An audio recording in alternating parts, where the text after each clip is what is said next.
Anu Tartu Ülikooli muuseumist.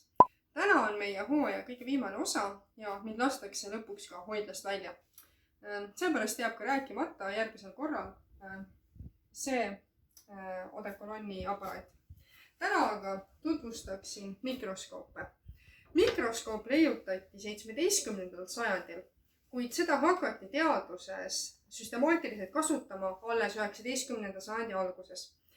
Meie muuseumi kogudesse kuulub päris palju vahvaid mikroskoopiga seotud esemeid. Näiteks see mikroskoop siin on meie kõige vanem mikroskoop ja ta pärineb 19. sajandist. See siin aga on tunduvalt uuem ning see kuulus Erich Kukele, kes uuris vetikaid.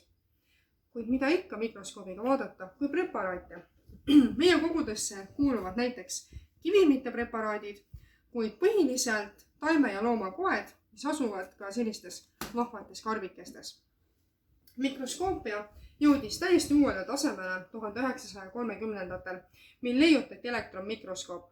Sellega on võimalik näha nähtava valguse laine pikkusest palju väiksemaid objekte, näiteks viiruseid. Siia video lõppu teeksin ühe üleskutse.